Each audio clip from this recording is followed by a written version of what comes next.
કૃતજ્ઞનું સેવકરામનું. સ્વામિનારાયણ હરે સંવત 1876 માગસર સુધી 13ને દિવસ શ્રીજી મહારાજ શ્રી ગઢડા મુદ્દે દાદા ખાચરના દરબારમાં વિરાજમાન હતા અને સર્વ શ્વેત વસ્ત્ર ધારણ કર્યા હતા અને પોતાના મુખારની આગળ પરમહંસ તથા દેશ દેશના હરિભક્તની સભા ભરાઈને બેઠી હતી. પછી શ્રીજી મહારાજ બોલ્યા છે, અમે વેંકટાદ્રીથી સેતુબંધ રામેશ્વર જતા હતા. ત્યાં એક સેવકરામ નામે સાધુ હતો. તે શ્રીમદ ભાગવત આદિ પુરાણને ભણ્યો હતો. તે માર્ગમાં ચાલતા માદો પડ્યો. તેની પાસે ₹1000ની સોના મોરો હતી, પણ ચાકરીનો કરનારો કોઈ નહીં, માટે રોવા લાગ્યો. પછી તેને અમે કહ્યું છે, કાંઈ ચિંતા રાખશોમાં, તમારી ચાકરી અમે કરીશું. પછી ગામને બહાર એક કેળાની ફૂલવાડી હતી. તેમાં એક વડનો વૃક્ષ હતો. તે વડના વૃક્ષને વિશે 1000 ભૂત રહેતા, પણ તે સાધુ તો ચાલી શકે એવો રહ્યો નહીં અને અતિશય માદો થયો. તે ઉપર અમને અતિશય દયા આવી. પછી તે ઠેકાણે અમે તે સાધુને કેળના પત્ર લાવીને હાથ એક ઊંચી પથારી કરી આપી. અને તે સાધુને લોહીખંડ પેટ બેસણું હતું, તેને અમે ધોતા અને ચાકરી કરતા. અને તે સાધુ પોતાને જેટલું જોઈએ તેટલું અમારી પાસે ખાંડ, સાકર, ઘી, અન્ન તે પોતાના રૂપિયા આપીને મગાવતો. તે અમો લાવીને રાંધી ખવડાવતા અને અમો વસ્તીમાં જઈને જમી આવતા. અને કોઈક દિવસ તો અમને વસ્તીમાં અન્ન મળતું નહીં, ત્યારે અમારે ઉપવાસ થતો. તો પણ કોઈ દિવસ તે સાધુએ અમને એમ કહ્યું નહીં, જે અમ પાસે દ્રવ્ય છે તે આપણે બેને કાજે રસોઈ કરો અને તમે પણ અમ ભેળા જમો. પછી એમ સેવા કરતે થકે તે સાધુ 2 માસે કંઈક સાજો થયો. પછી સેતુબંધ રામેશ્વરને માર્ગે ચાલ્યા. ત્યારે તેનો ભાર મણ એક હતો, તે અમારે પાસે ઉપડાવતો અને પોતે તો એક માળા લઈને ચાલતો અને દેહે પણ સાજો અને 1 શેર ઘી જમીને પચાવે એવું સમર્થ થયો. તો પણ ભાર અમારી પાસે ઉપડાવે અને પોતે અમથો ચાલે. અને અમારી પ્રકૃતિ તો એવી હતી, જે ભાર નામે તો એક રૂમાલ પણ રાખતા નહીં, માટે તેને સાધુ જાણીને અમે એનો મણ એકનો ભાર ઉપાડી ચાલતા. એવી રીતે તે સાધુને અમે ચાકરી કરીને સાજો કર્યો, પણ તે સાધુએ અમને 1 પૈસા ભાર અન્ન આપ્યું નહીં. પછી અમે તેને કૃતજ્ઞ જાણીને તેના સંગનો ત્યાગ કર્યો. એવી રીતે જે મનુષ્ય કર્યા કૃતને ના જાણે તેને કૃતજ્ઞ જાણવું. અને કોઈક મનુષ્યએ કાંઈક પાપ કર્યું અને તેણે તે પાપનું યથાશાસ્ત્ર પ્રાયશ્ચિત કર્યું, અને વળી તેને તે પાપે યુક્ત જે કહે તેને પણ તે કૃતજ્ઞ જેવું પાપી જાણવું. ઇતિ વચનામૃતમ. એવી રીતે ગઢડા પ્રથમ પ્રકરણનું 10મું વચનામૃત જે તે થયું.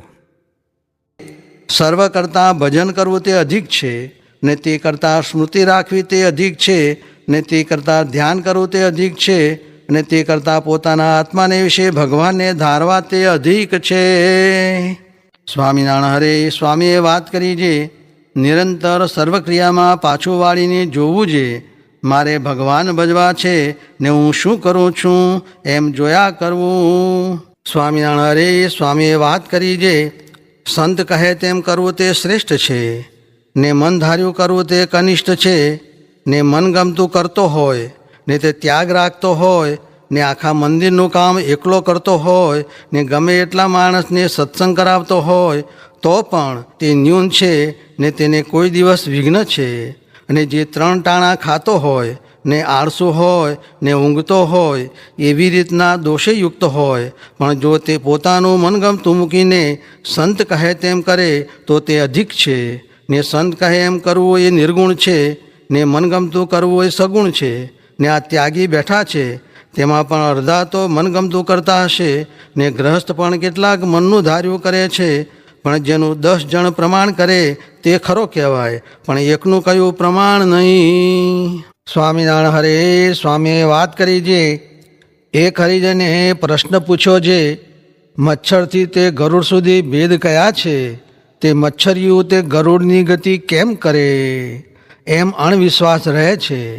ત્યારે સ્વામી બોલ્યા છે, ગરુડ પૃથ્વી ઉપર આવ્યો હોય અને તેની પાંખમાં મચ્છરિયું બેસી જાય તો કેટલો પ્રયાસ પડે?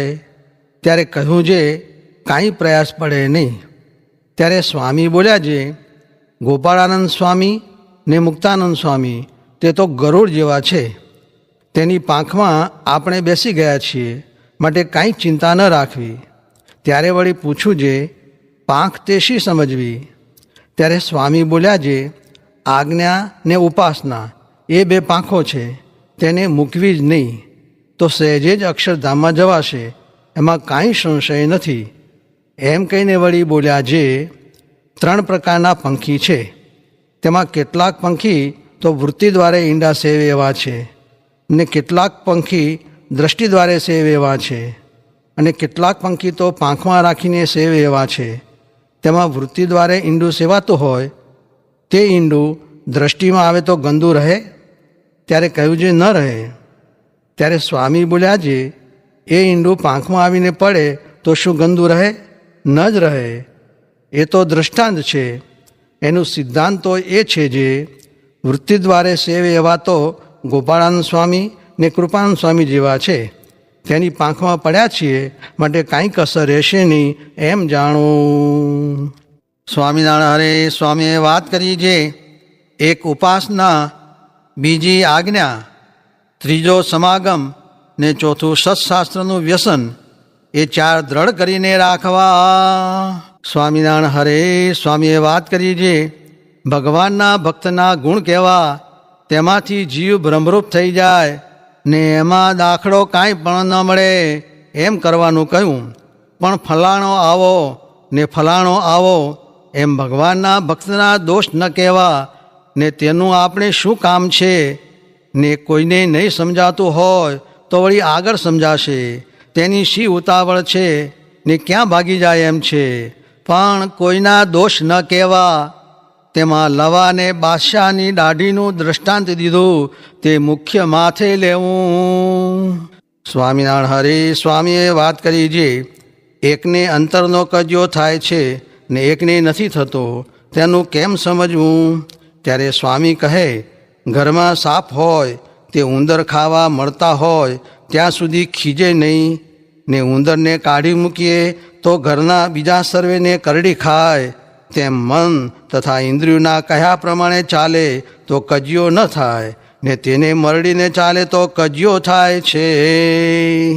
સ્વામિનારાયણ હરે સ્વામીએ વાત કરી જે ભજન ભક્તિને કથા વાર્તાની સહાયને અર્થે ગૌણપણે મંદિરની ક્રિયા કરવાનો મહારાજનો હાર્દ છે, ને ક્રિયા પ્રધાન થઈ ગઈ છે, તે મહારાજના મળેલ નહીં હોય ત્યારે રાજા દ્વારે, આચાર્ય દ્વારે ને મૂર્તિઓ દ્વારે રક્ષા કરશે. હરે સ્વામીએ વાત કરી જે ઉદ્ધવ મત વિના નિષ્કામી વર્તમાન ક્યાં છે, ક્યાંય ન મળે. તે ઉદ્ધવ મતનું પણ જ્યાં સુધી મોટા સાધુ છે ત્યાં સુધી પાધરું રહેશે, પછી તો ભગવાનની આજ્ઞા રાખશે તો રહેશે. સ્વામિનારાયણ હરે સ્વામીએ વાત કરી જે જેને માથે મોટા શત્રુ હોય તેને ઊંઘવું નહીં, ને જેણે આતતાયી કર્મ કર્યું હોય તેને પણ ઊંઘ આવે નહીં, ને કામ ક્રોધ અને લોભાદિક શત્રુ માથે છે ત્યાં સુધી ઊંઘવું નહીં, ને જે વચન કહ્યા છે તેને વિસારી દેવા નહીં, તે જો એકાંતે બેસીને વિચારે તો સાંભળ્યા કરે.